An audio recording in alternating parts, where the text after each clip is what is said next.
اللہ اکبر۔ پھر یہ ہے کہ اب تھوڑا سا موازنہ آپ نے کرنا ہے قرآن کریم کی دو آیات کے اندر۔ آپ کو پتا ہے کہ میری عادت ہے میں قرآن پاک ہی بیان کیا کرتا ہوں، کیونکہ سب کچھ قرآن کریم سے ملتا ہے۔ یا تو کوئی چیز نہ ملے تو پھر بندہ ادھر ادھر کی مارے ادھر ادھر جائے۔ جب سب کچھ قرآن کریم کے اندر ہے، سب کچھ قرآن کریم کے اندر اللہ تعالیٰ نے بیان فرما دیا، لا رب ولا یابس الا فی کتاب مبین، کل صغیر و کبیر مستطر، چھوٹی سے چھوٹی چیز، خشک و تر چیز کا علم، سارے علوم اللہ تعالیٰ نے قرآن کریم میں بیان کر دی۔ پھر ادھر ادھر جانے کی ضرورت کیا ہے؟ پکا پیٹا سچا سچا عقیدہ قرآن اور محبوب کا بیان، سرکار کا فرمان، اور قرآن بھی محبوب کا بیان ہے، حدیث بھی محبوب کا۔ وحی ہے نا، وحی کی دو قسمیں ہے، ایک ہوتی ہے یہ پڑھی لکھی بات ہے، ایک ہوتی ہے وحی جو ہم کہتے ہیں وہی نازل ہو گئی، کہتے ہیں وہی لفظ، وہی وحی لفظ ہوتا ہے وحی۔ ایک ہوتی ہے وحی جلی اور ایک ہوتی ہے وحی خفی۔ وحی جلی کیا ہے؟ قرآن کریم ہے، اور وحی خفی کیا ہے؟ حدیث رسول صلی اللہ علیہ وآلہ وسلم۔ قرآن کریم الفاظ بھی اور مضمون بھی اللہ کی طرف سے، جو اللہ نے اپنے حبیب کو عطا فرمایا، حبیب علیہ الصلوۃ والسلام نے پڑھ کے سنایا، اور جو حدیث ہوتی ہے مضمون خدا کی طرف سے ہوتا ہے، الفاظ مصطفیٰ کے اپنے ہوتے ہیں۔ اللہ اکبر۔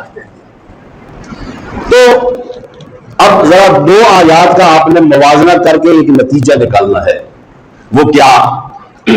الحمدللہ رب العالمین، سورہ فاتحہ شریف کی پہلی آیہ کریمہ، الحمدللہ رب العالمین، تمام تعریفیں اس اللہ کے لیے ہیں جو سب جہانوں کو پالنے والا ہے۔ سیدھا سیدھا ترجمہ کرتے ہیں۔ اب یہاں پر عالمین کا لفظ ہے، العالمین، الحمدللہ رب العالمین۔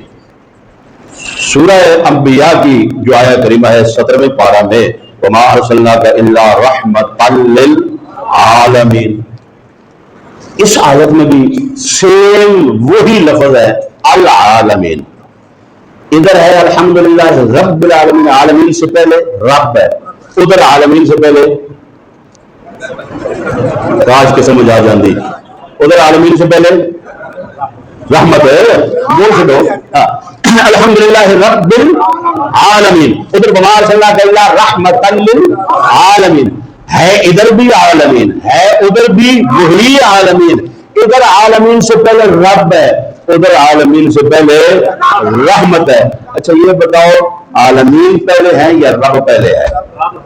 ترتیب کے لحاظ سے بھی اور موجود ہونے کے اعتبار سے بھی اللہ پہلے تھا یا اس کی مخلوق؟ پکی گل ہے؟ سچی؟ اللہ پہلے یا مخلوق؟ کوئی بھی جاہل سے جاہل یہ نہیں کہے گا کہ مخلوق پہلے تھی، معاذ اللہ ثم معاذ اللہ، خدا بعد میں، پہلے خالق پھر مخلوق۔ اچھا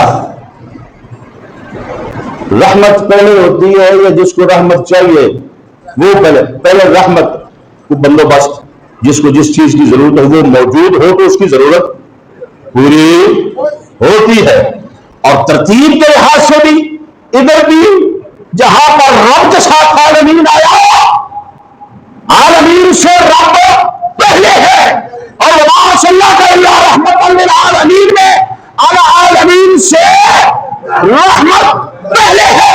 پتا چلا کہ جیسے الحمدللہ رب العالمین کے اندر عالمین سے رب کا پہلے ہونا ضروری ہے، اسی طرح وما ارسلناک الا رحمۃ للعالمین کے اندر عالمین سے رحمت کا پہلے ہونا ضروری ہے۔ پتا چلا کہ ساری کائنات کا خالق موجود ہونے کے لحاظ سے ساری کائنات سے پہلے ہے، اور ساری کائنات بنانے سے پہلے اس خالق رب نے ساری کائنات سے پہلے مصطفیٰ کے نور کو بنایا ہے۔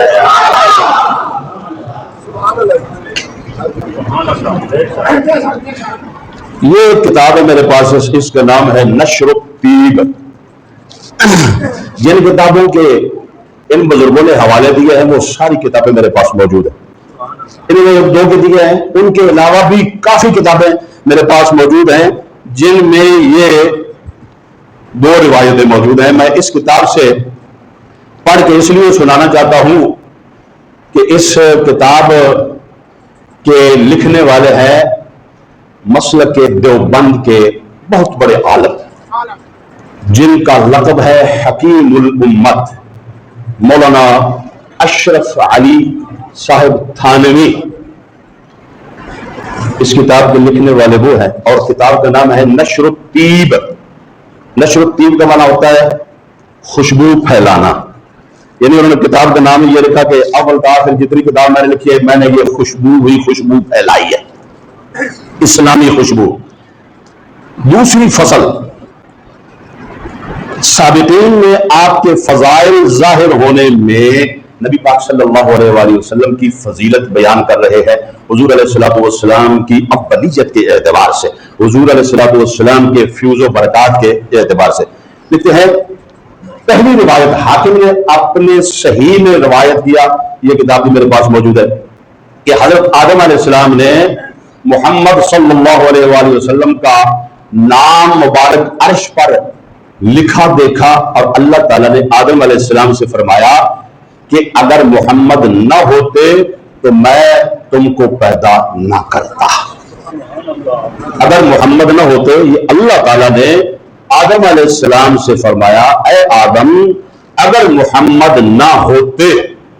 یہ اس وقت کی بات ہے کہ جب حضرت آدم علیہ السلام کے وجود مبارک میں روح پھونکی گئی تھی، تو روح پھونکنے کے بعد جب ایسے انہوں نے آنکھ اٹھائی، یہ کتابوں کے اندر سیرت کی کتابوں میں لکھا ہو، آنکھ اٹھائی تو سارے حجابات کراس کر کے نا، یعنی ہم تو اوپر دیکھ رہے ہیں، یہ چھاتا بھی اس سے اوپر ہم نہیں دیکھتے، نبی کی یہ طاقت ہوتی ہے، نور مصطفیٰ کی یہ طاقت تھی کہ آدم علیہ السلام نے ایسے جب سر اوپر کیا تو ساتوں آسمانوں سے نظر پار ہو گئی، عرش اعلیٰ پر لکھا ہوا تھا لا الہ الا اللہ محمد رسول اللہ۔ حضرت آدم علیہ السلام نے عرض کیا اللہ کے دربار میں، یا اللہ لگتا ہے جس نام کو تو نے اپنے نام کے ساتھ سجا کے ٹھٹا کے پھپا کے ستھرا کے لکھا ہوا ہے نا، لگتا ہے کوئی تیرا بڑے پیارا ہے، تیرا محبوب ہے، یا اللہ اپنے اس پیارے نام والے محبوب کا واسطہ میری توبہ قبول فرما۔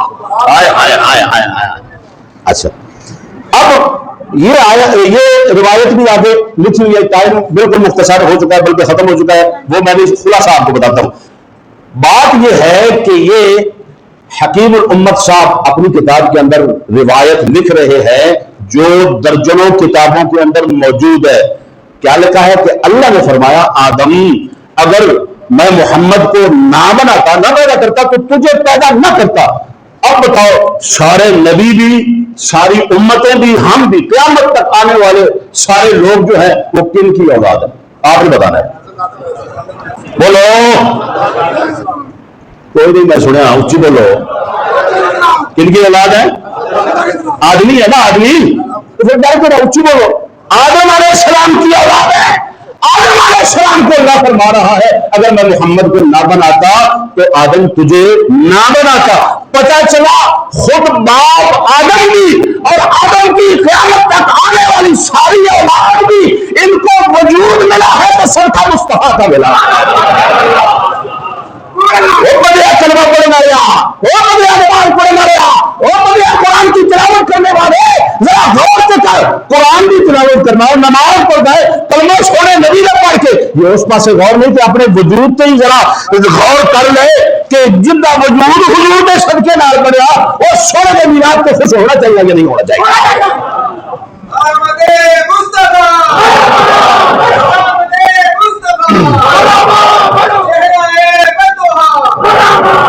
اللہ تعالیٰ اپنے حبیب کی آمد کی خوشی کرنے کی توفیق عطا فرمائے اور حضور علیہ السلام کے آنے کے جو مقصد ہیں ان کو سمجھ کے عمل کی توفیق عطا فرمائے۔